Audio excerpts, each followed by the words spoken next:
Yeah, man, the 7 Wonders of Casper. I'm one of the 7 Wonders of Casper. My family's out exploring the 7 Wonders of Casper while I talk on to the Fiends. Oh, that's really what they're doing? I thought you were joking. No. Well, no, they're not. They're out having lunch and picking DJ's daughter up at the airport and doing some other stuff. Well, there's only 6 now because I moved. Yeah, you were one of the... Yeah, that's true.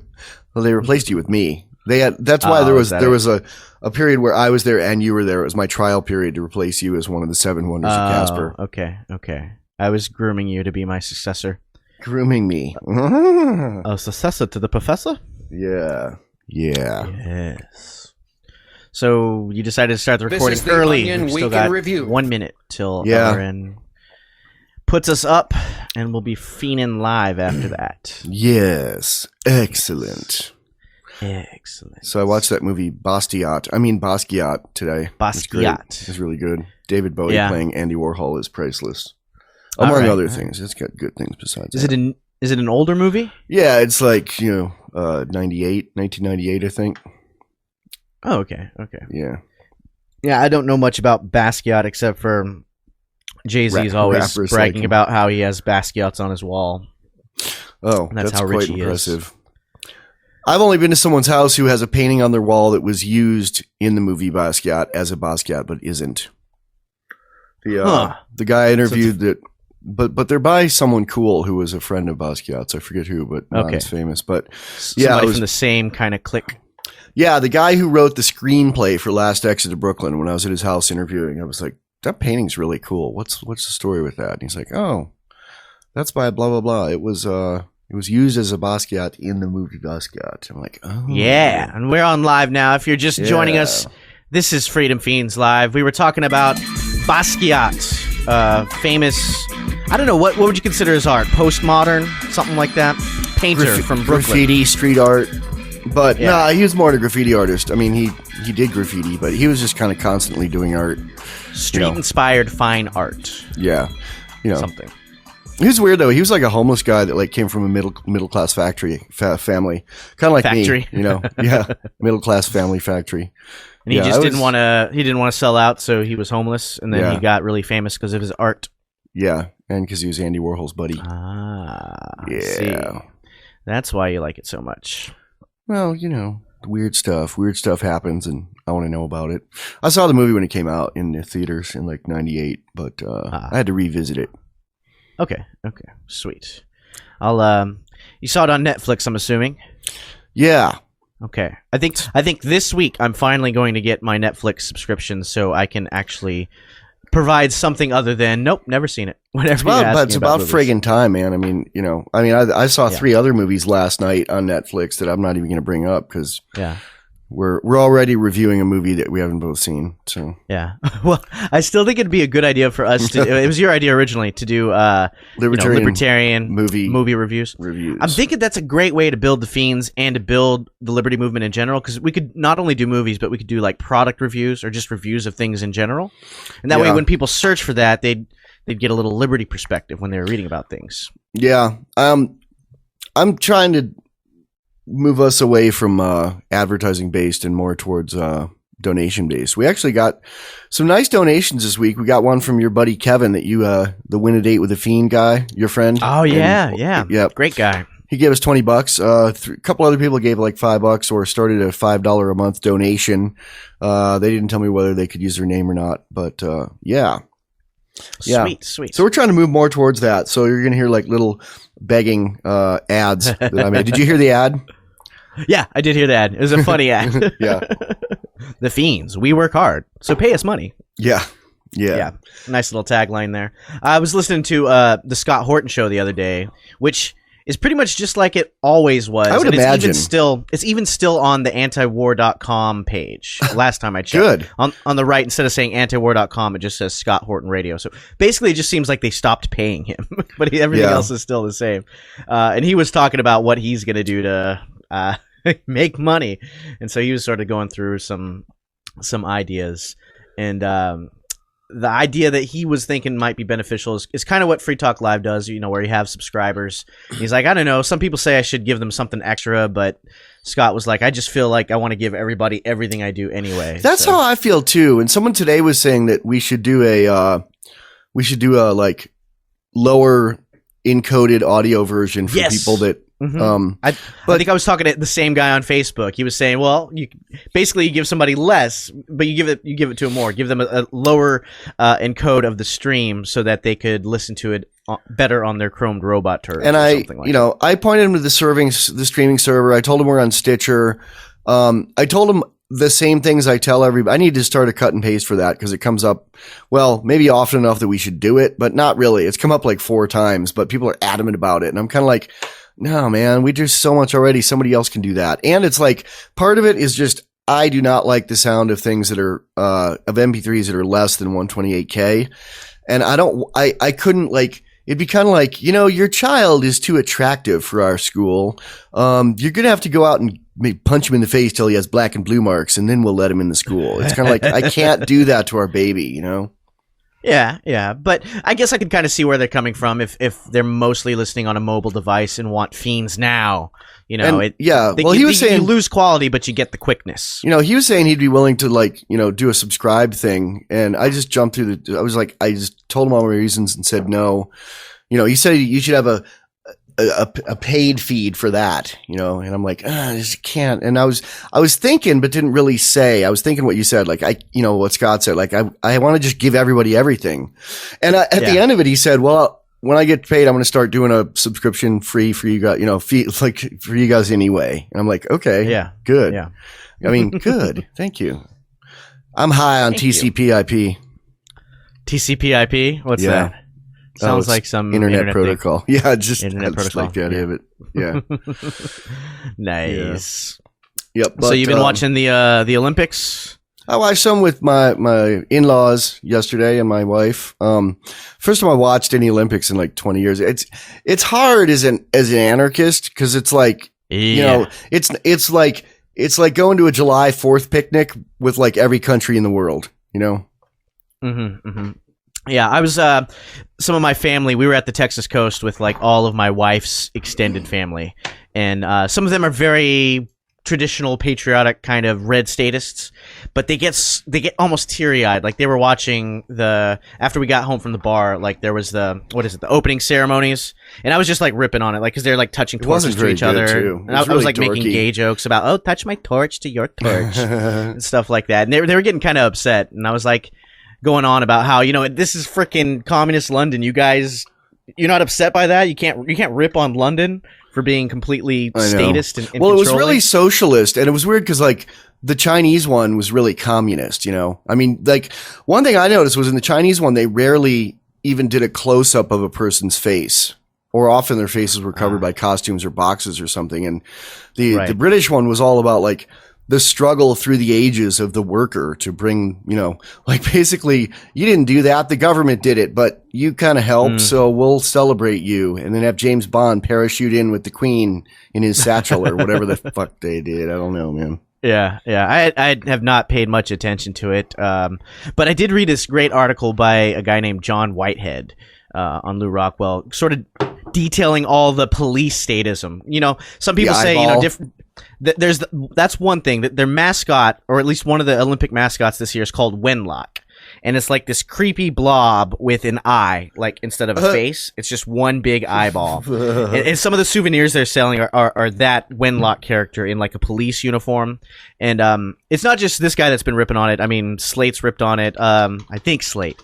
Other people in the blogosphere have also ripped on it for just being kind of creepy and all-seeing.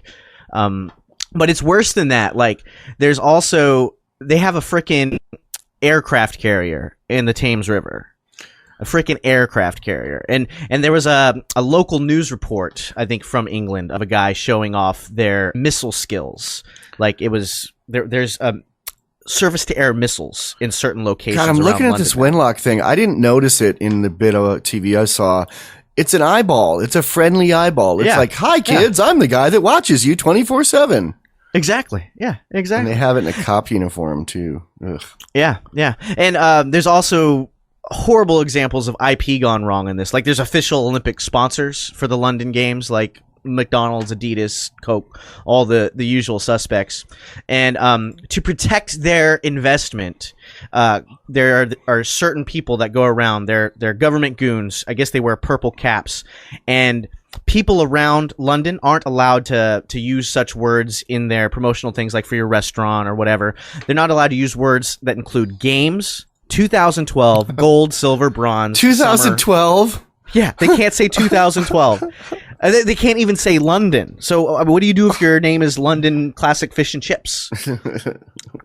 I mean, and people have actually gotten in trouble for this. Like there was a bagel shop. Oh, you can't do the rings, the Olympic rings, the 5 rings. Someone did a bagel, five bagels. A bagel shop was like five bagels together in their display, and they got fined for it. Or at least, I don't know if they got fined, but they at least got asked to take the display apart. Wow. Yeah, so... Status London, man, it's really upsetting. And I was listening to Ernie Hancock a few months back, sort of going on about, the Olympics is kind of an amazing thing for watching people push the limits. Mankind push the limits of human achievement, and a lot of it's individual achievement. Like the racing events, the swimming events, a lot of those are individual events. Weightlifting, the boxing, the wrestling, just one person being as amazing as they can, and yet they always have to be tied to a state. They are more than just themselves, but they also have to claim their. And why doesn't identity. Sealand have an Olympic team? They don't have enough money to pay off the Olympic Committee. Go ahead. Go ahead. Oh, I was going to say, we got more on that. I think we have to stop for a little bit, and we'll pick that right back up, okay? Yeah. Hi, if I use Wenlock for the picture for this cast, do you think we'll get in trouble? No, that would totally be fair use even in the status system, because we're talking about it, for news purposes. We'll see. I mean, the thing about a web page is it's pretty easy to honor a cease and desist. Yeah, you would just have to edit. And normally I'd say let's fight it, but that's like primarily the thing that I think they put in things like the CISPA for, or tried to, like they might use that as a test case of they're interfering with international commerce. Yeah. And then make the site not work or something. Sales of our Wenlock police dolls might go down. We must put a stop to this. I don't know though. There should be I should put the drugs are bad behind the Wenlock. There we go. Drugs are bad. Okay. I'll steal some money from the Fiends and do the photoshopping of that while we're talking. Yeah. Yo. Drugs are bad. Actually, it'll be pretty easy to do. It's funny. All right, let me stop. Hi, I'm Neema Vedadi from the FEENS Podcast, and I'm excited about Vaporsmith's electronic cigarettes. I dig the taste, and I dig the freedom to vape anywhere the nanny staters would wet their pants if I smoked. Vaporsmiths.com is run by a liberty-loving entrepreneur, not some subsidized tax eater conglomerate. I'm Michael Dean of the Freedom Fiends, and I love Vaporsmiths. I smoked 3 packs of tobacco cigarettes a day for decades, but now I'm only using Vaporsmiths. I love the flavors, I don't smell like smoke, and I save money, so I have more to spend on ammo and treats for my kitties. Available in 4 strengths and 10 delicious flavors. Reds, classics, Turkish, menthol, strawberry, cherry, vanilla, coffee, minty mint, and cloves. Go to Vaporsmiths.com. Use coupon code FREEDOMFIEND to get 25% off your order. This is a limited time offer. Vaporsmiths at Vaporsmiths.com. Should decisions on what you put in your body be left up to people whose very job depends on keeping certain plants illegal? Or do you believe in freedom of ingestion? The Genome Project is a cannabis science community founded by a leading DNA scientist. We fight ignorance with information. We don't have all of the answers, but we put all of our proceeds into finding them. If this requires sequencing the genomes of a forbidden plant, we've done it. If it requires leaving the country for the free pursuit of science, we've done that as well. The Genome Project is an ongoing crowdsourced experiment in free pursuit of the truth on cannabinoid sciences. Join us and participate in studying Mary Jane's genome. Get the app by searching Jane-Ohm on iTunes. The app is only $1.99 and all proceeds go to furthering and disseminating scientific truth. You must be 17 or older to download the app. Search Jane-Ohm on iTunes. That's Jane-OME. What does freedom mean? Tune in to LRN.FM to find out. LRN.FM is the Liberty Radio Network, a collection of live talk radio and podcasts, all coming from a principled pro-liberty perspective. LRN.FM show hosts aren't left, right, or conspiracy kooks. You can tune in 24/7 to LRN.FM via your phone, computer, satellite, and more. Listen free anytime at LRN.FM. That's LRN.FM. You like my Wenlock is watching you K graphic, Neema? Yeah, that's pretty good. You gonna use that as the fiend image at the top of the show? Ah. Yeah. The name of this cast, interestingly enough, is the longer pot's illegal, the more anarchists there will be. Ah, definitely. Yeah, it almost reminds me of Ben Stone's sort of explanation that one of the things that really brings or increases libertarians and anarchists is when the state gets really bad. I think he makes the analogy that you don't really notice the lack of air until you can't. I mean, you don't really notice that you're breathing air or how much you need air until there's a lack of it. Yeah.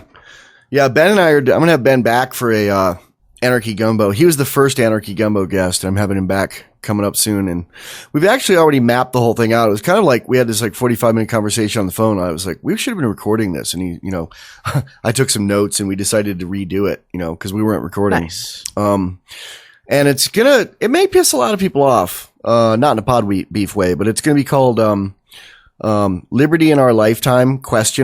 Which is not making fun of the Free State Project in any way. It's just basically like, he and I don't think there's going to be liberty in our lifetime. And why not? We're going to explain why. We're going to explain why. Tune in for something that hasn't happened yet. Yeah. Okay. Fair enough.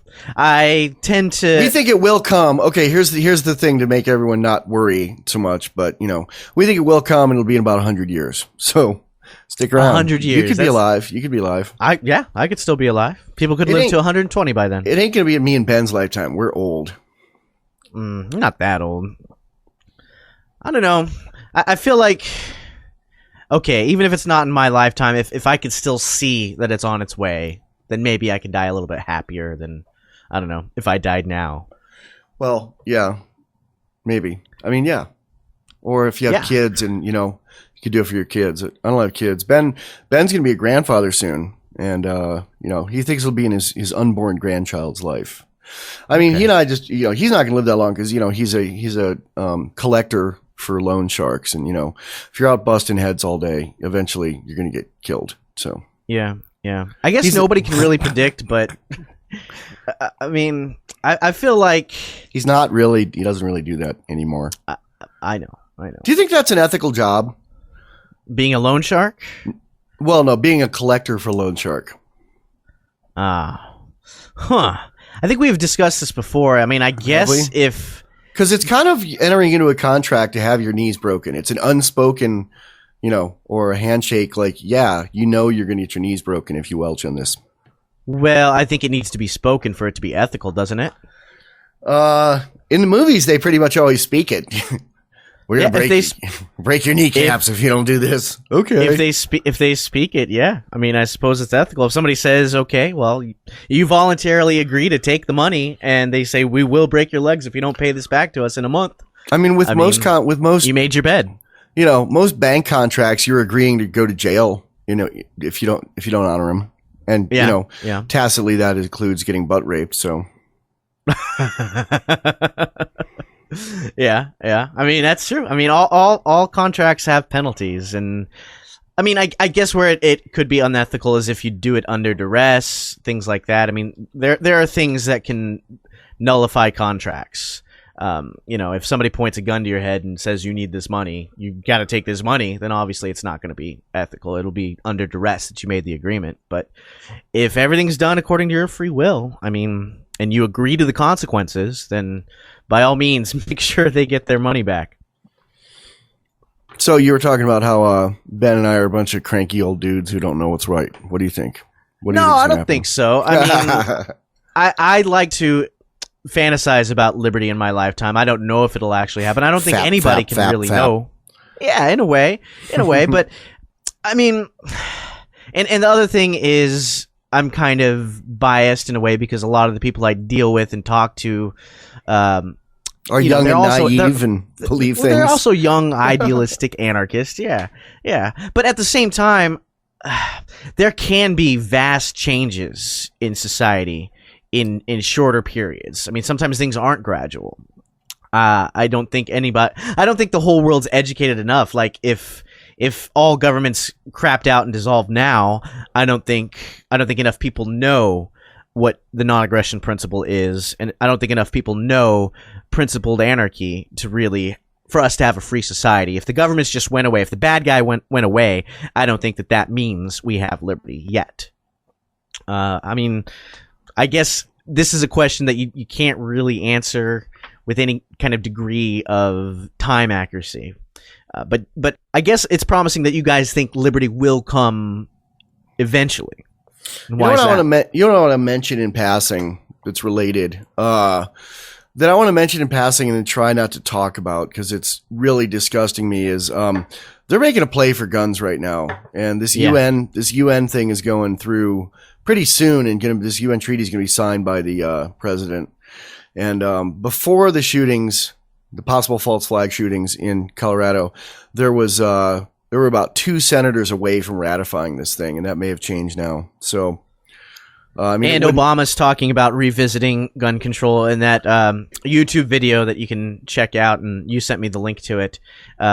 He makes some silly comment about how, there's a great tradition of guns in America, and I'm not trying to step on that, but I think we can all agree. I think most gun owners would agree that only soldiers should have AK-47s. Oh, I did want to talk about that. First of all, it's completely horrible, and it's him telling people what to think, and I don't think that's true that a majority of Americans believe that.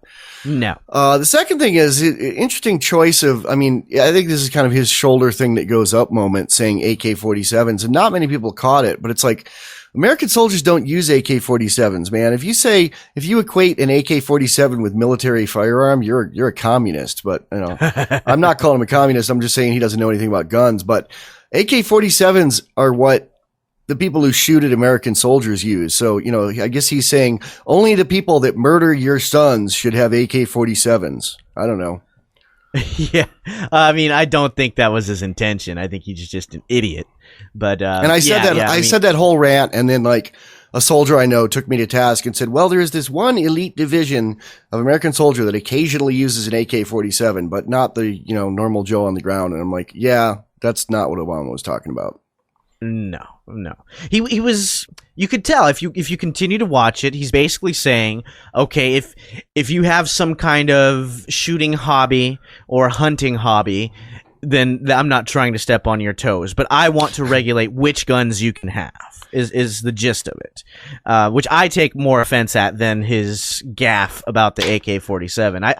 I've always taken offense, and there are people, even my age people, who for some reason just that seems like a great idea to them. Like, how come only cops should have guns like that? Well, why would you ever need a gun like that? The sporting purpose doctrine is something from Nazi Germany, literally. Like that was the original gun control against the Jews.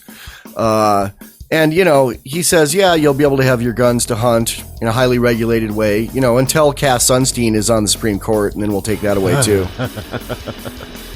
Yeah, God forbid. All right. Well, we got more Obama bashing and gun glorifying coming up. Just don't change that browser. Keep listening to Freedom Fiends Live. Worms. Nematodes. Tired of the false economies? Want to carry real money in a form that people will dig getting? Don't tread on. Tired of the economy? Want to carry real guns that the president would hate? Collect all 4. The new AK-47 is finally available. Freedom Fiends Silver. And as a Republican coroner or a Democratic coroner, I will not be autopsied by a Democrat. Put it in your will. Yeah, there you go. Well, here in Casper, they don't really have much of a lab either. If you die and they have big questions, and it's not a federal they got to send you down to Colorado. I thought it was Nebraska, but yeah. Well, I guess whichever place isn't backed up enough. When I was in Wyoming, it was usually they'd ship you off to Colorado.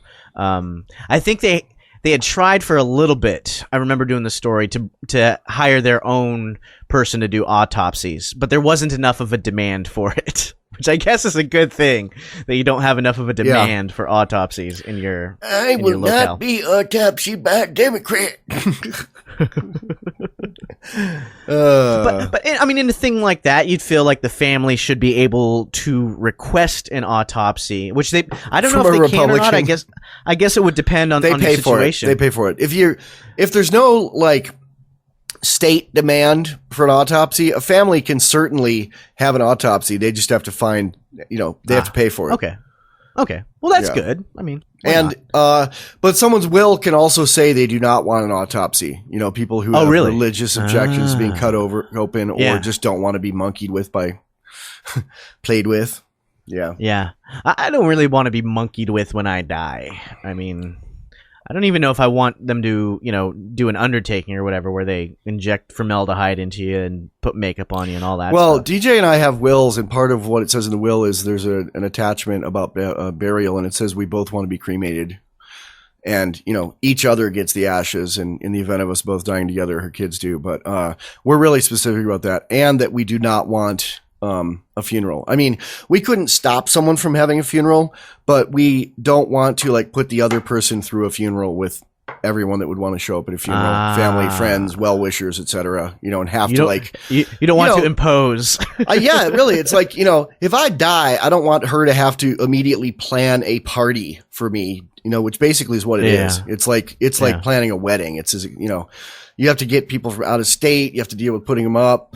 You have to deal with plane tickets. You have to deal with finding a place to do it. No. I want her to put my ashes in a box, and I've specified that I want some of mine to be shot out of shotgun shell. Just putting some. And you are the alternate for that. Okay. Who's your first? You have a copy of my will. I don't know if you ever read it, but no, DJ's my first, and you're my second. That's right. I remember. Yeah. I definitely do not want to be cremated. I kind of feel like, I'm pretty much an agnostic. Like, I've dabbled in Christianity and different things, but I guess now I'm really not sure about anything. So I don't want to risk. You really don't want to be what? I really do not want to be cremated. I don't want to risk just in case there's something in your physical body that has some tie to the mystic realm, whatever. If there is one, I don't want to be cremated. I either want to go back to the earth, or I want to be shot onto one of Jupiter's moons, like Io or something. See, I can't see that as having any relevance. Is that like Muslim beliefs? I know, because you have to be put in the ground. If it is, that's not how I came to it. I mean, what kind of just God would say you don't get into heaven if you're killed in an IED, or if you're, sucked apart by a tornado, or, the CERN super collider? What if it's not a God? What if wherever it's just physics? You're worried about the physics of it? What if wherever our autonomy is some particle in us that gets supplanted into some other particle? My deism says that I am as certain as anything that if there's an afterlife, it doesn't matter what state your body's in, whether you get there or not. Okay. I can promise you that, Neema, in writing. If you like. You can promise me that. Okay. Yes. Fair. Yes. You can promise me that that's your belief. No, I'm sure of it. I'm absolutely sure of it. It's not even faith. It's like my religion's really weird. I don't want to go into it. I want to talk about Adam Kokesh and why I don't like him. Adam Kokesh. Oh, that's a Freudian slip. Kokesh. Sorry. Yes. I'm not having him droned. What do you want to mention about the guy that takes on the man? Yeah, he's a frat boy. He's the frat boy of liberty, man. He did this a lot of things I've had trouble with him about, but he did this thing recently called "Can I Be a Libertarian Dominatrix?" where somebody wrote to him and basically said, "Is my sex life libertarian enough? Tell me, oh great one." Why would you do that, first of all? But yeah, why would you do that to anybody, let alone Adam? But man. Well, I don't want to talk about it. We'll hold off on that. Come back and see us. We've got plenty more Fiends Live coming at you. Yeah, or we could just talk about the break and be done with it. We're not saying the Freedom Fiends are the one true path to anarchist liberation, but it's a good one. If you want to put your voluntaryist money where your mouth is, consider making a donation to the Freedom Fiends. Go to freedomfiends.com and click on the spinning coin on any post. Then make a one-time gift via PayPal or set up a monthly contribution of as little as $3. Giving to the Freedom Fiends helps advance education of horizontal liberation throughout the world. The Freedom Fiends. We work hard, so send us some money.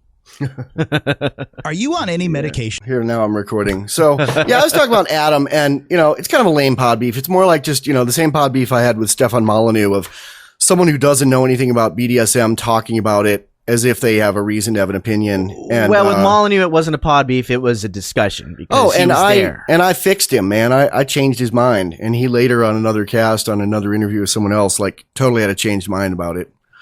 Yeah, but yeah. So you're not beefing with Adam Kokesh. I'm beefing with ignorance about BDSM. His answer was like, first of all, like, who the hell would ask someone, is it okay if I'm a libertarian and I'm into kink? Especially a dominatrix asking a man. Like, any dominatrix I know would be like, I'm not going to ask some man to tell me if I'm right or not. It kind of goes along with being a dominatrix. Yeah. But second of all, his answer was, first of all, it was kind of like, yeah, you said he sounded kind of like, well, yeah, but it kind of implies there's something mentally wrong with you, which is I hate, and it's bullshit, and it happens all the time. Well, you make a good comparison to the stigma that surrounds BDSM to the stigma Guns. that surrounded homosexuality. Well, no, Yeah. I like the homosexuality one. You were basically saying that, well, if you're into BDSM and you're into dominance, then you could have something wrong with you. Just please don't take it too far and act like the state and impose your will on others where it's not voluntary, which for you was kind of like somebody saying, oh, well, it's okay to be gay, just don't go molesting kids, because we know you might do that. It's a straw man. It's taking the 1% of the 1% of the 1% of what people do with it and just immediately saying, well, I have to warn you not to do what a tiny, tiny, tiny minority of people do with it. And I would say there's a lot more. I don't have any statistics back this up, but my feeling is outside of San Francisco, there are a lot more sociopathic people acting like the state who are straight than gay. San Francisco has a lot of sociopathic politicians, and a lot of them are gay. I don't know. Well, it's just been my experience. Is it the same kind of essence with sort of the title of this cast, that the longer pot is illegal, the more anarchist we'll have, since gay people are an attacked class, and that's an attacked activity at times? I mean, another homosexuality reference that I like to use is something I came up with, which is saying that BDSM now is societally where homosexuality was in the 50s. Right. Except that it's not illegal for the most part. Although it is in certain types of it are illegal in England still, which is weird. Really? Yeah. Like what? Anything that leaves even temporary marks, even if it's consensual, like if you're so like with the whip and the cat of nine tails and all that kind of stuff. Or, even like a belt or whatever, or gently scratching someone with a fork or something if they like that on their ass, whatever. It's probably like that still in England because they really hold tight to that monopoly of violence. They own you too. Yeah. Yeah. You can't hurt the king's chattel. The king's livestock. You must not do that. Or the queen's, I guess. There's not a king right now. They passed a law in Wyoming recently to make it illegal to choke your wife, which is a total we need law another. For that? Yeah, it's like, isn't that covered by a bunch of other laws? But there's nothing in it about what if it's consensual. So let's say the cops were peering through your window and you were having hot sex, choke fuck sex, totally consensual. They could come in and arrest you now in Wyoming for that. Not the cops, but a Wenlock doll. A Wenlock doll would just drop out of your ceiling and arrest you and then send you a bill. See, they have actual cameras in that eye. That for thing the dolls is Big Brother. It's like the cute Big Brother doll. It is. They have cameras for them? No, I'm joking. Wouldn't it be funny if all little souvenirs they sold actually were cameras tied to the central scrutinizer in England? Yeah, and I'll bet all of these dolls. I'll bet all of the all the counterfeit ones, the ones that are like they're trying to crack down on, that people sell a lot of them. I'll bet they're all made in China, which means China will win this year's Olympics in a way too. There you go. Yeah. Yeah, it's so weird that they pick that as the mascot, because I feel like almost so like back it's a to joke. Adam Kokesh. Like somebody could joke and make that the mascot. Back to Adam Kokesh. Oh, okay. There you go again. I thought you were done with the beef. I thought the beef was in the Kokesh. Tupperware and you put it in the fridge. I just want a big, strong man to come over and beat me. I'm kidding. So I sent him an email with the subject line, people into kink, or people who aren't into kink talking about kink always reminds me of people who don't own guns talking about guns. And you mean like every journalist on national TV? Yeah. And he never wrote back, which it's their right not to, but he has an auto reply. I got an auto reply email that said, I don't get a chance to respond to every email that I get, but I do try to read them all and at least skim them daily. Please know that I am doing the best to hear my audience and appreciate all the feedback. In Liberty, Adam. What a politician type thing to do, man. Well, he's practicing for when he gets elected to Congress. Anarchy president. Anarchy president. Yeah. Well, is he still running for Congress? I mean, I haven't been following him. No, that was him, but 10 years ago, wasn't it? Or 8 years ago? Well, on the video, which I'm assuming is recent, was this BDSM video recent? Wasn't there a little thing in the top right that said Kokesh for Congress or something to that effect? I didn't look at the other videos. No, it was on the same video. It's like a little bug in the top right. Yeah, but that's just the related videos. That's how they do it now. Okay. You didn't know that? It looked like it was in the original signal, but maybe I'm wrong. That's just they put it's the same as the ones over on the right. Sometimes it's different ones, but it's the same idea. Okay. Yeah. Okay. I don't know. He ran for Congress a long time ago. I don't know if he still is, but I don't know. He's supposed to be an anarchist. I thought he's going to be the anarchy president. That's what I heard. Where did you hear that? From him. I mean, he said it somewhere. He said, I think he was joking, but there's been talk of that. But yeah. I guess we can't rag on him too hard for that because you joke about being the anarchy guy who throws everybody into reindoctrination camps. I'm going to be the anarchy tyrant. The anarchy tyrant. Yeah. No, I'm not bashing on him about that, but I think it was a really uninformed answer, and it perpetuated a lot of stereotypes. And if you really want a clear vision of my problem with what people say about BDSM, whatever they're saying about it that I would disagree with, if you substitute the word gays for kinky people or whatever, if those people were saying the same stuff about gays, it would be equally uninformed and everyone would hang them. I mean, they wouldn't have a leg. They'd be gone as a liberty personality the next day. But they can say it about kink because it's a lower percentage of the population that really practices this as a lifestyle. So it's easy to dismiss. I see. Okay. That's a good litmus test. I can buy that. Yeah. So this DHS-funded video that basically tells people to curl up like a hedgehog in the event of a shooting, it's called Run, Hide, Fight, Surviving an Active Shooting Event. It's produced by some Houston-based fusion group. Did you see it? Yeah, I did see that. It was made in Houston, so they did include fight. I was thinking if this were made in London, they would have just said run and hide and kept the fight out. Although in the fight portion of it, it's probably the shortest portion of the video. They say to improvise weapons. Right. None of the people have guns. They don't allude at all to trying to defend yourself with the same weapons that the attacker Well, did you see the scene where they show the guy walking into the office with the shotgun? When he opens the door, there's a really quick shot of a sign on the door that says, according to federal law, and blah, blah, blah, you cannot bring even concealed carry holders cannot bring a gun into this facility. Yeah. And that's also how you know it's from Texas that's that 30.06 law that you can post on your door and even exclude concealed pistol licensees from entering your building. Yeah. I ran across this thing recently called WFED. It's the federal radio station. It's in DC and it's like a 40,000 watt, 30,000 watt. Oh, I have a correction from you. You were talking in the last cast about, I listened to it. You're talking in the last cast about the shooter in Denver. And he said, and he had one of those 100-pound magazines. That was I misspoke. I know, it was 100 round, but I just had to correct that because it was funny, and I don't want people thinking we don't know what we're talking about. But okay, fair enough. So WFED is the federal radio station in DC for federal employees, but it's open to everybody. I mean, it's a radio station on AM, and it's 50,000 watts AM, and it's all about how great it is to work for the federal government, and it's for employees of the federal government. Ugh. How great is it to pay your bills with all this stolen money? Yay, thumbs up. All right. Yeah. We'll have more fiends coming up in just a bit. We'll have calls after this. We'll actually give out the number. Okay. uncovering the secrets and exposing All right, So did you like my pod beef today? Did it sound wimpy or mighty there, caller? Lou? I hate to say this, but I could really care less. I'm more concerned with my orgasms than your orgasms.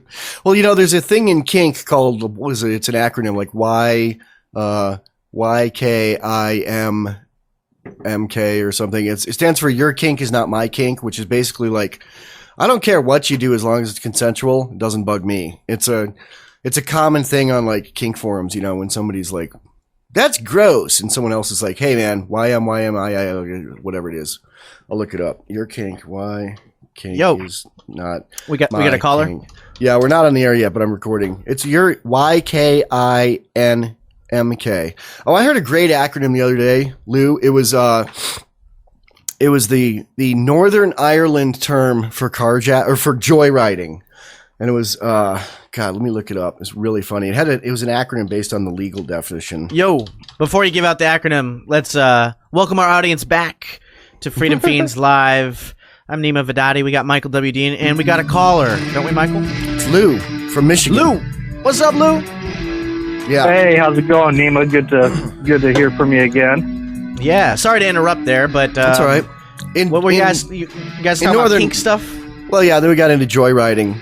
I guess when you joyride someone else's slave. No, in Northern Ireland they call joyriding twalking, which is TWOCK, stands for taking without consent. That's the legal definition of it. So it's joyriding is twalking.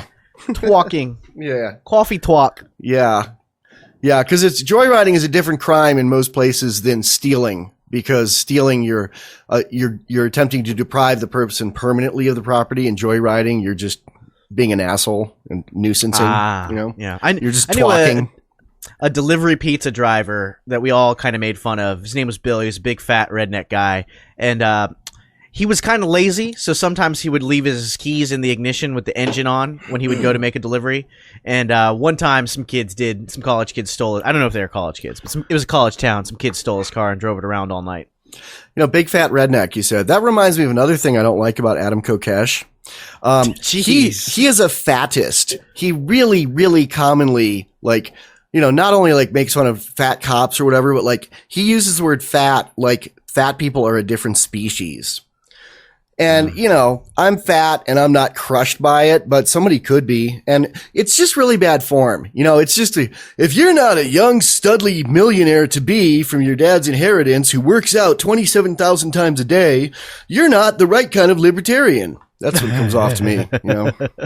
And we can't all be trust fund libertarians about to become millionaires who are born with the God-given genes to make you look really, you know, handsome and cut, and then want to work out a lot. You know, and I guess people who work out a lot can say, well, anybody can work out a lot. And it's like, no, man, no, you can't. I used to do it all the time. I used to go to the gym and I look great. When you're my age, Adam, you're going to be fat. It's a fact. It's true. There's probably some residual statism left over that is yet to be purged. The fat? The idea of being a fattest, or as you were saying with his comment about, you know, well, it's okay if you want to do this, that, or the other thing, just as long as, you know, you don't put a cork in the wrong person's ass. Well, I've known a lot of people that work out really heavily and lived with a few of them, and not to like lump them all in together, but they all kind of have had traits in common with me. And one thing is, I mean, I think a lot of them are kind of like, you know, the male equivalent of like anorexic chicks or something. They have these body image problems where, you know, you have to like, it's kind of like the way, you know, like recovering drug addicts will look at drug addicts as like the devil. You know, those people are horrible, even though I used to be one. Or ex-smokers. Yeah. And, the worst. I don't know if Adam was ever fat, but people I've known who work out and stuff I've heard him say makes it sound like, you know, part of his way that he stays cut and makes himself do the 50,000 sit-ups every morning, with a slave boy spotting for him, is that looking at it like it's a disease. People are just people, man.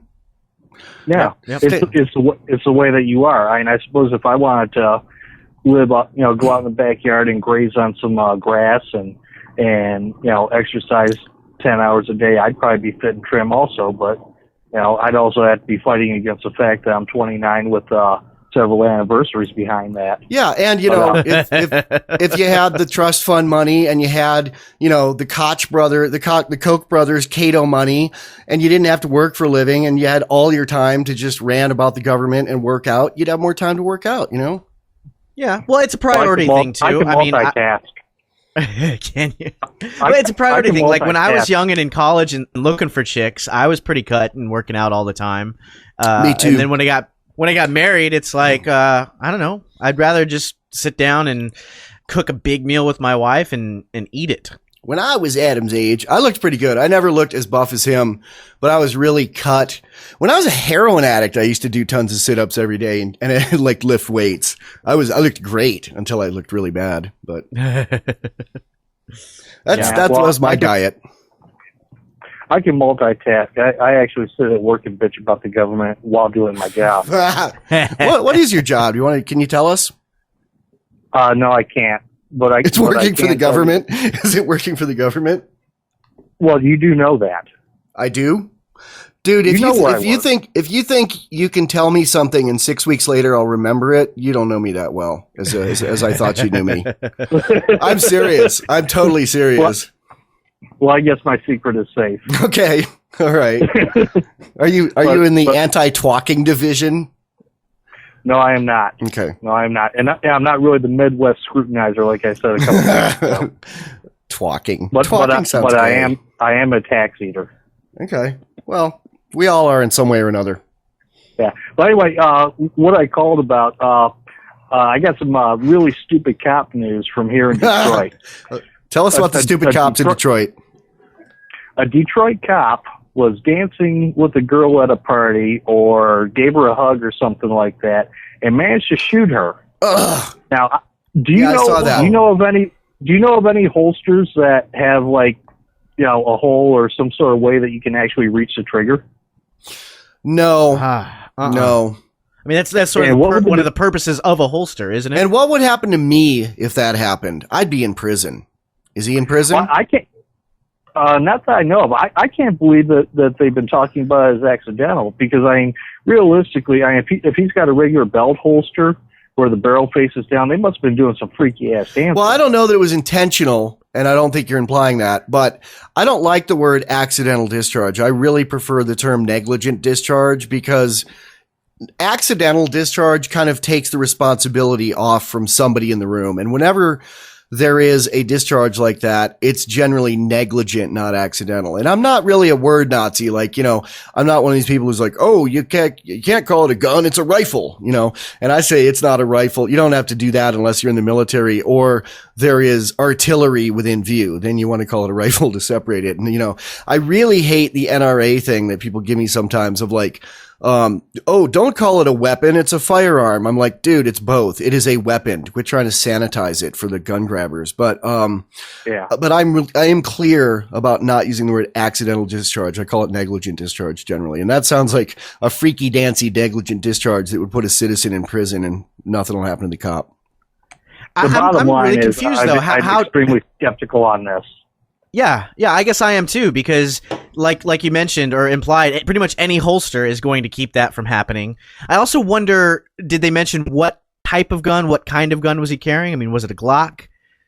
It was Department issued Glock 22, so the odds of you just actually touching the trigger because it's got that little thing that comes off on the trigger. Yeah, the thing in the middle of the trigger, right? Mm-hmm. Yeah.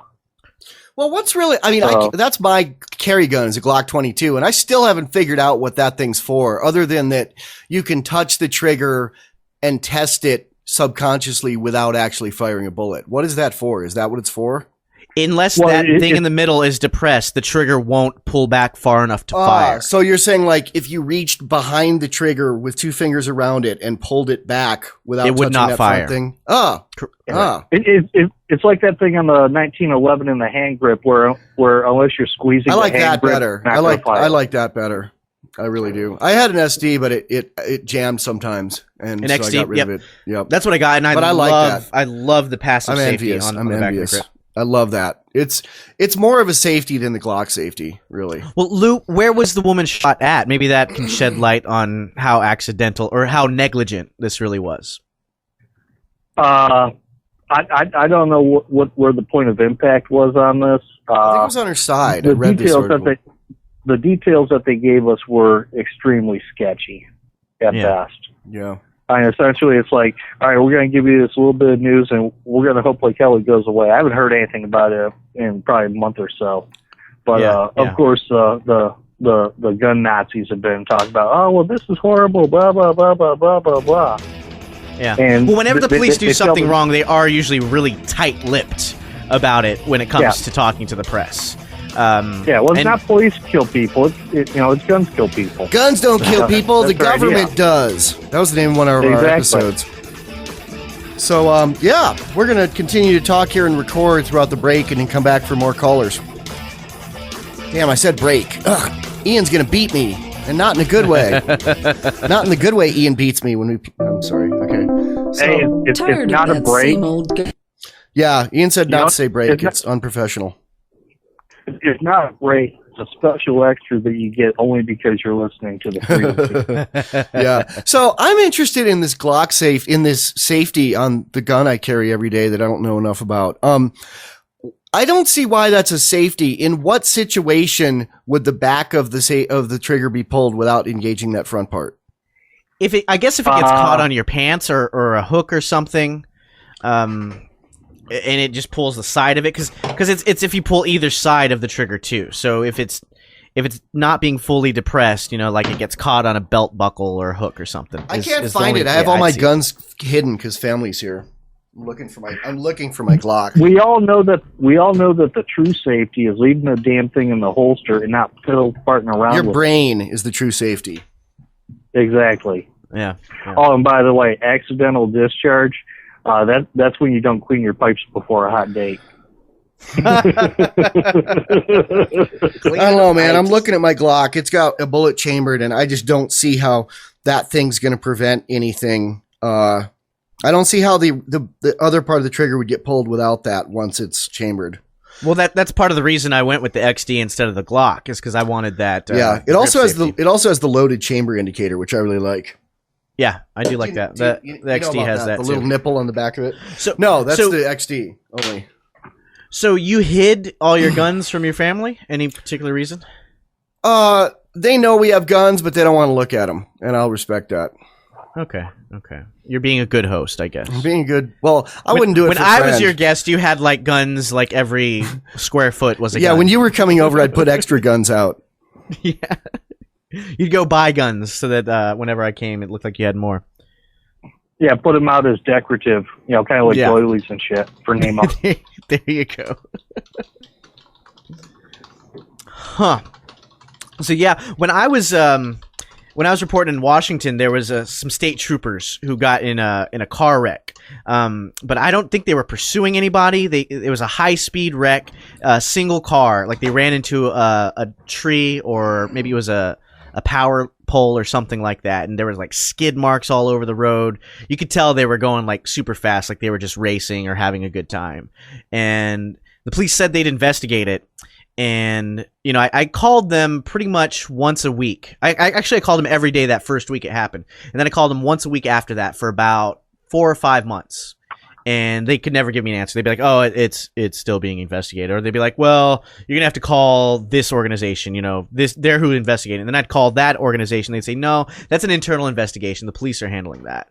And you just never got a straight answer. Like, I never really found out what happened. Worms.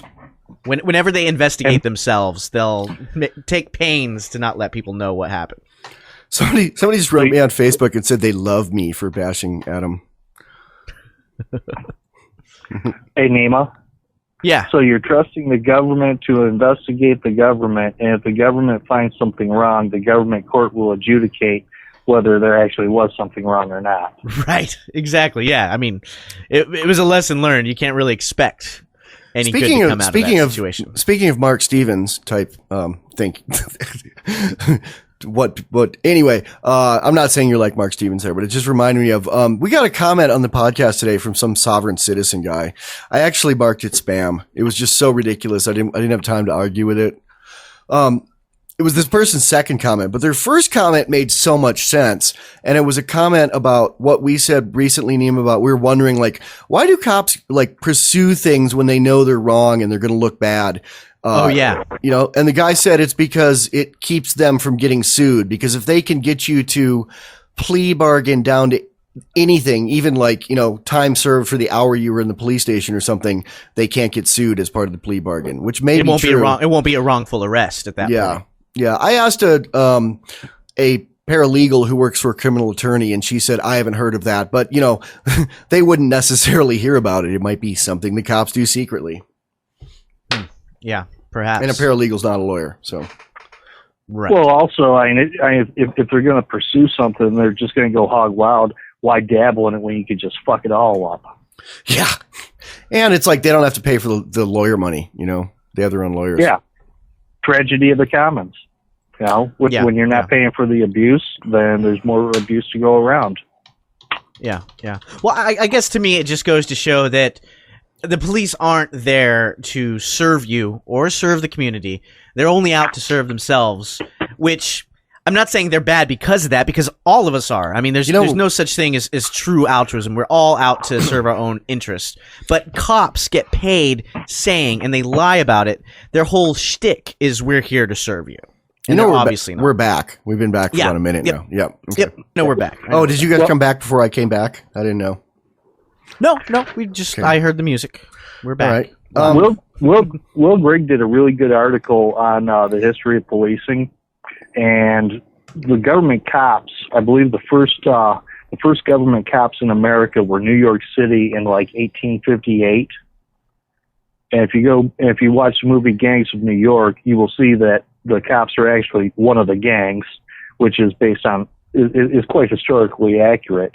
Essentially, the cops, they're just enforcement agents for the politicians. Right. Makes complete sense. Yeah, I haven't read that Grigg article, but I know pretty much anything he writes is pretty much on the ball. So I'll have to check that out. Do you remember the name of the article by any chance?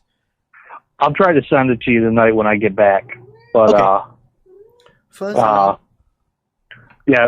very good one. As a matter of fact, it even goes into the sheriffs back in England, and oh god, I can't remember it well enough to come close to quoting it or accurately describing it. I remember the line.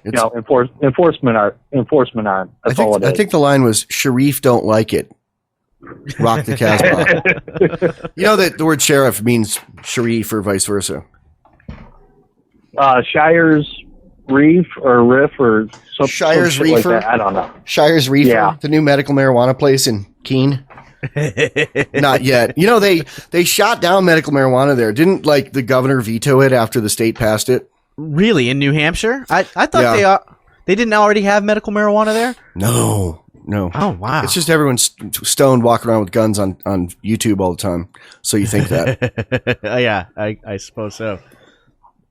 Armed bureaucrats getting in the way of people and their health care. I know. Well, we're going to take some other callers here, Lou. It's good always having you on. And all right. Call back next week.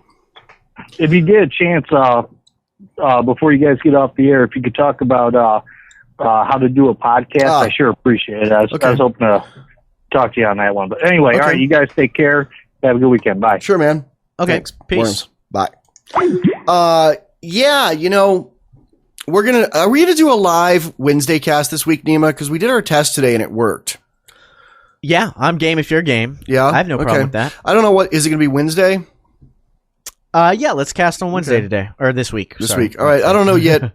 We'll announce on Facebook once I get up what time it's going to be, but we'll have a call in on Wednesday. We're going to try our live on our own streaming feed. Yes, and it should work this time. We actually tested it today, and it was A-okay.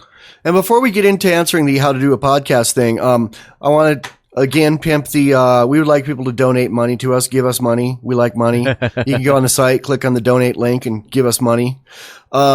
The other thing is really helpful for us is if people go on iTunes and review and rate this cast and the Anarchy Gumbo cast. Yes, definitely do that. So do you want to get into the how to do a podcast so you can ask for your own donations? Yeah. Okay. Yeah. I mean, we have a great, resource on the website. It's the How We Record. So that's pretty good for all the technical stuff. But if there's also several things linked off that on my mic from that article. If you go to the freedomfiends.com site, there's a thing called, I actually shortened the name of it. It's no longer How We Record. It says gear. I got rid of a few of the categories at the top of the pages. I got rid of our gift shop because nobody was buying anything because those on-demand shirts suck. So until we can get someone to silkscreen some shirts, and they'd make some money doing it, but we can't put up the money for it. Until then, we don't have the gift shop. I got rid of one other thing. I forget what, but if you go to gear is the link. And read that article. It has a lot of different, like low, mid, and high budget methods for podcasting, a lot of tips and tricks. And then it's also got some links at the bottom to other articles I've written about microphone choice and microphone hot rodding and preamp hot rodding and things like that. Right. Well, see, I feel like it's pretty easy, or at least it's explained how to figure out how to actually record, get the content from your mouth into a hard drive. But I had some friends in Washington who were doing their own little podcast. It was something pretty informal. And they had it all set up. They were recording into, I think it was Audition, which is kind of like SoundForge. Audacity, that's it. Yeah. But it's free. It's SoundForge, but it's free, basically. Okay. That's what most podcasters use. I just use SoundForge because I get it free because I'm a reviewer. It's like a $700 program. I'd be using Audacity or a cracked version of something if I didn't get this free. And so once you do that, it's pretty straightforward. You just play around with it, EQing and all that stuff. I guess the main thing is getting your voice into there. But here's a question that might be helpful to folks is once you have the content, what do you do with it? Because these friends, they didn't really understand how RSS feeds worked. They, I guess, became a member of some third-party site that was supposed to put you on iTunes. That's what I was just going to say. Right. Don't go to one of these sites where, the URL is on their domain. Because it's like you can't really grow that way, and people can always go away after you've put a lot of money and time into it. Pay $12 a month and go to HostGator where we host. Click on our affiliate link on our site, so we get a free month or two for you doing that. And set up with HostGator. They're really good. They're pretty much unlimited for $12 a month. If you get their basic business package, it's pretty much unlimited hosting. And they have good tech support. They won't do tech support on how to do a podcast, but they'll do anything to do with, uploading files and getting them to show. I say get a WordPress blog, use the plugin called PodPress, make your MP3 files, 44.1K stereo, 16-bit MP3s, which you can do in Audacity, and tag them properly. That's really important. And have an RSS feed. There's so many people who say they have a podcast, but there's no RSS feed. And I'm like, a web page with a bunch of audio files is not a podcast. It has to have the feed so people can subscribe and it updates automatically. Okay. Well, how do you do that, Michael? Explain to the listeners how you get an RSS feed. What are the steps? Like somebody who doesn't know anything about RSS feeds. Yeah, you get a WordPress blog and you use the plugin called PodPress. PodPress. Okay. I pretty much explained it. It's explained more in detail on our gear page. I could read the whole thing, but it'd be easier to just read it because then it has links and yeah. So we're gonna have callers after this intermission. Intermission. Worms. We're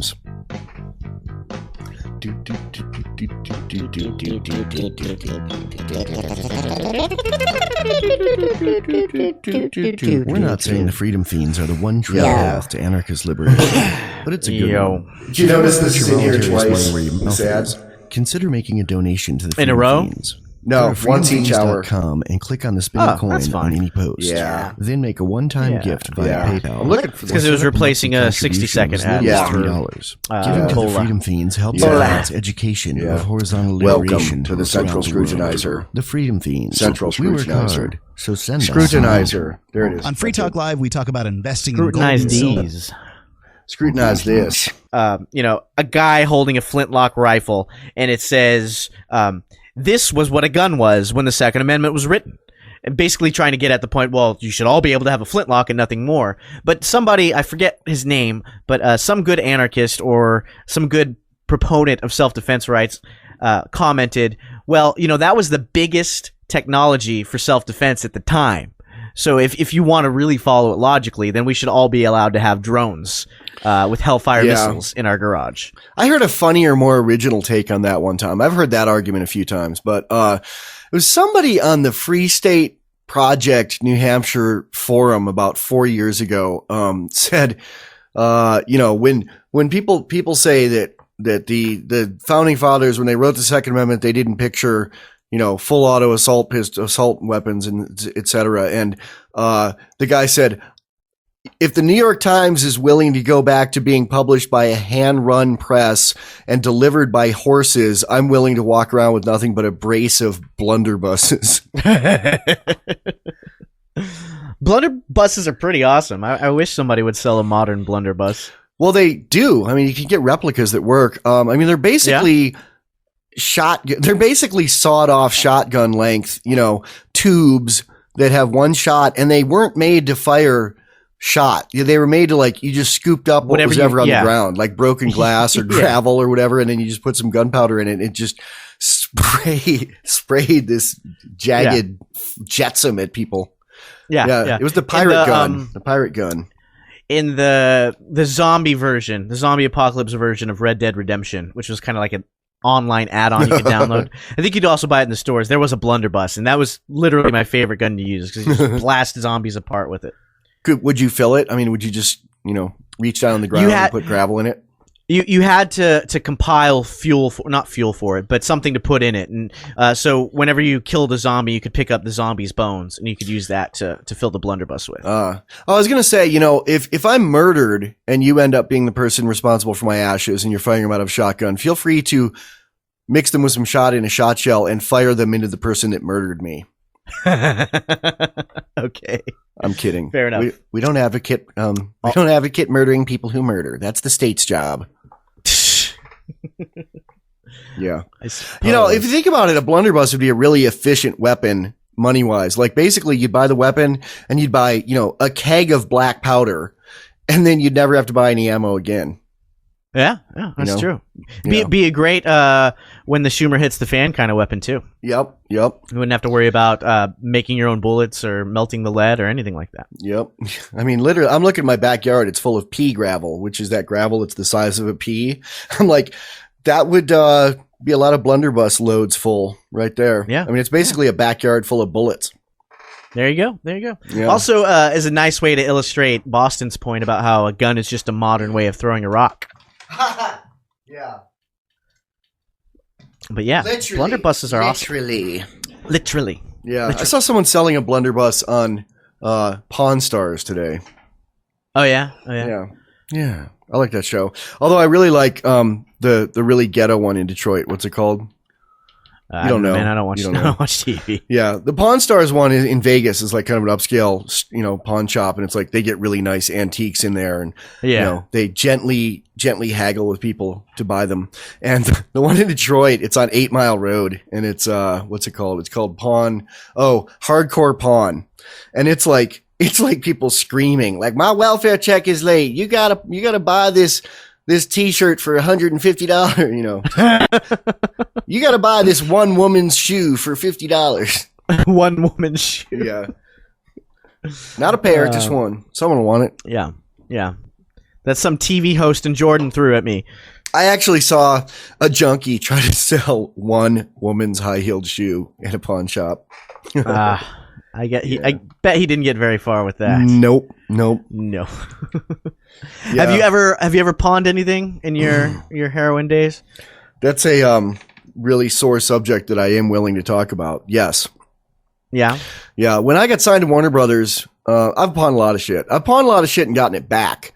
But at the end of my addiction, all the shit I'd been pawning over and over and over for loans, I lost. And I lost a Steinberger bass guitar, one of those graphite, fretless, weird-looking box-shaped things that are really expensive, which I bought on a whim. It's like I got signed to Warner Brothers, and we got you know, advance money. Yeah, and it wasn't rock star advance money. It was like, you know, ghetto rich advance money. I mean, I think it worked out to like, you know, after we paid off our manager and taxes and everything and money we'd borrowed to make our first record, I think we ended up with like $4,000 each and then $800 a month for a year. And that was our record deal. But I also bought a 64 Fender Precision, which I bought because it was the year I was born. And then I also bought a bass that matched my eye color. I bought these 3 the day we got signed. And I lost all of those at the pawn shop for like 1/8 of what I paid for them. It was sad. Yeah. All right. More Fiends live coming up. Morphine.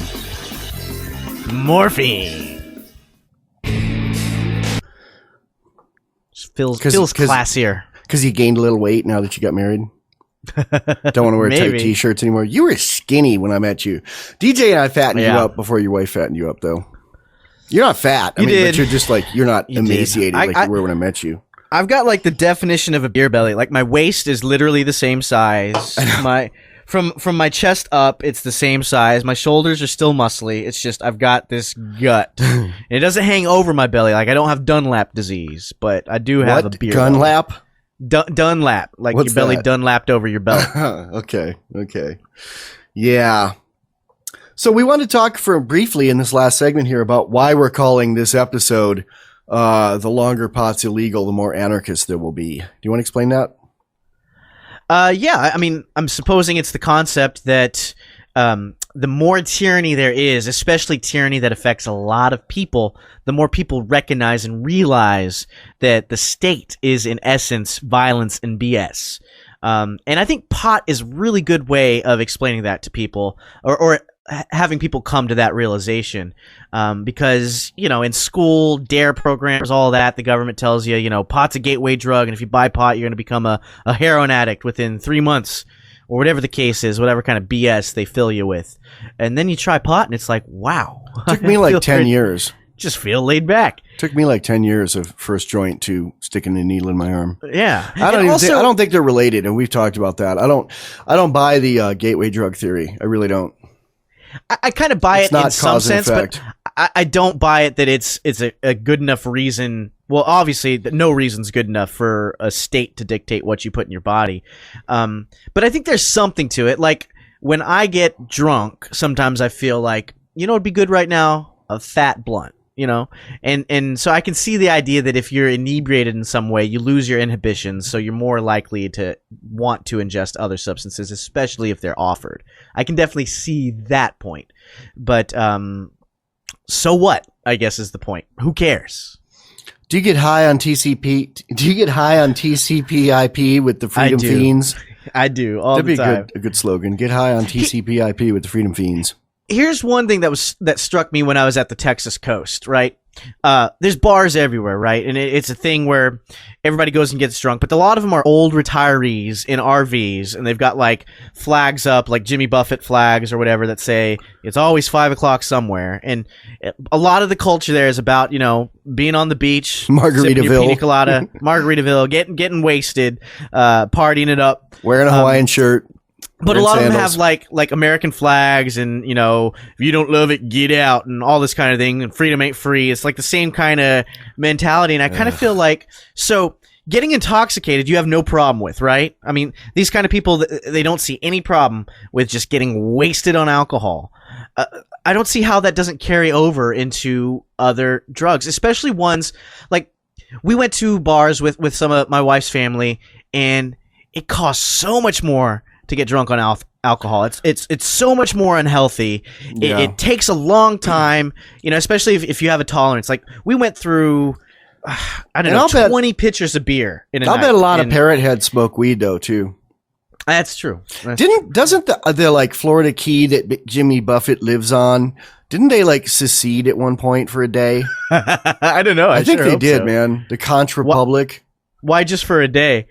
Oh, because like the U.S. military came in and the Navy challenged him or something. Really? We should research that and talk about that more on a Wednesday cast. That sounds like a really fun subject to get into. Yeah. I just feel like, for me personally, and I guess this is why freedom of ingestion is such a big thing for me, and why I really thought of calling it that, is I want to get intoxicated from time to time. That doesn't seem to be a right challenged by any state, in essence, because they don't challenge the right to drink beer. Well, it's taxed and the money goes to the government, and it is. I'm not saying it's perfect. Pot isn't. I'm not saying it's perfect. I think there's also a lot of lobbying. I mean, I know that in California, the liquor people, some liquor board or liquor lobbied against legalizing marijuana. Of course they did, yeah, and we've talked about that before. I just feel like, how come everybody else can't make that leap? Okay, so you accept that it's okay to get intoxicated. Why can't I choose my intoxicant? Why do I have to get nauseous and risk puking and waking up in the morning and being hungover? Why do I have to buy my intoxication with that? The first anti-drug legislation was in the 1st century AD, and it wasn't really law, it was church law, but they did send out enforcers to beat people up for it and take their property. And it was, what were they banning? They were banning organic, plant-based psychedelics that were used by some of the early Christians, and the budding church didn't like it because they didn't want you to be able to reach God without going through them. They wanted to protect their market, their monopoly. Yep, that's what it's all about, man. It's all about. I guess that's what it's always all about. I have a quick request. We have a listener, or more than one listener, in Overland Park, Kansas, because I've been spying on the IP addresses, which is probably going to make this person stop listening forever. But we have we have a bunch of different listeners, but we have 6 or 7 that listen every day for hours. One of them is in Overland Park, Kansas, but we get 10 different IPs from Overland Park, Kansas, and it might be somebody who doesn't have a set IP, and every time maybe it's dial up or something. I don't know, but I'm really curious if it's one person who has different IPs every time they log in, or if there's a group of people in Overland, Kansas, or maybe there's a military base there and they're spying on us. I don't know. So if you're listening in Overland Park, Kansas, send us an email at talkback@freedomfiends.com and say hi if you want. Yeah. If you want. We won't force you. Everyone just stopped listening. Oh my God, they know where I am. It's pretty easy, man, because we're high on TCP-IP and we know how it works. We're behind the scenes. We're through the looking glass people. Well, I mean, it's demographics things. It's website research and figuring out where we have strongholds, things like that. Hi, Fuzzy. Fuzzy. Did you hear Fuzzy go? I sure did. Fuzzy's on my desk, being really squinty. I think he knows people are coming over. He's going to go hide in the basement again. Yeah. You excited about visiting your family? Yes. Oh, Fuzzy, don't walk on that computer. You're going to turn off my transmission. Okay, he passed it without stepping on the keys. You're the feline scrutinizer. So I did come into contact with some other silly statism on my Texas coast trip. You basically have to take a ferry because Texas, the coast, has all these barrier islands around it, and the real good beach is always on the barrier island. Port Aransas. So in between the barrier island and the coast, there's a bay, and it's still the ocean, but it's not wavy and pretty with lots of sand. You got to take a ferry from, I guess it's Rockport, I don't know, somewhere there, but you take a ferry to get to Port Aransas, and you don't need a freaking ferry. It is so close. It's 3,000 yards, something like that. It's totally bridgeable. There is a longer bridge than the ferry distance right before it. And I was talking to people, and there apparently is controversy in the city about building a bridge or not. And those against building the bridge sort of bring up the fact that the ferry system creates jobs and helps the tourism industry. And first of all, if something isn't feasible, paying people to do it anyway is not creating a job. It's breaking windows. It's misallocating resources. It doesn't help anybody. Okay, so fine. It helps the people who feed off of it, but that doesn't help society in general. It's not like you're doing some kind of social good for it. And the people who are there, the people directing it, they are I don't know if they're mean-spirited, but they're not the way you'd expect somebody on a tourist-oriented system to act. They have a scowl on their face. They meanly tell you things. If you ask them a question, they're very hesitant to answer it, and if they do, they answer it reluctantly. They're like state workers, and it's very annoying. And if you do need that so bad, if it so much helps the tourism in the area, then why not build a bridge anyway and have a private company take care of that. And if it's not supportable by a private company, it doesn't need to be done anyway. That's a hard argument to make with a lot of people. I mean, I was talking to a small government Republican yesterday, and, he was like, well, what we need to do is like make the schools blah, blah, blah, blah. And I'm like, why don't we get rid of the schools? There's this thing called Khan Academy. And he couldn't wrap his head around it because schools are there. Because they're already there, right? Yeah. Right. Like the old ladies in the bread line in the Soviet Union wondering how on earth do the Americans get bread? There's no bread lines. Did you just come up with that? That's pretty good. No, that's been talked about before. We've talked about it before. Not as succinctly. More FEENS this Wednesday live show. We'll let you know when on Facebook. Peace. Boy, that was plosive. What is liberty? We're not saying the Freedom Fiends are the one true path to anarchist liberation, but it's a good one. If you want to put your voluntarist money where your mouth is, consider making a donation to the Freedom Fiends. Go to freedomfiends.com and click on the spinning coin on any post. Then make a one-time gift via PayPal or set up a monthly contribution of as little as $3. Giving to the Freedom Fiends helps advance education of horizontal liberation throughout the world. The Freedom Fiends. We work hard, so send us some money.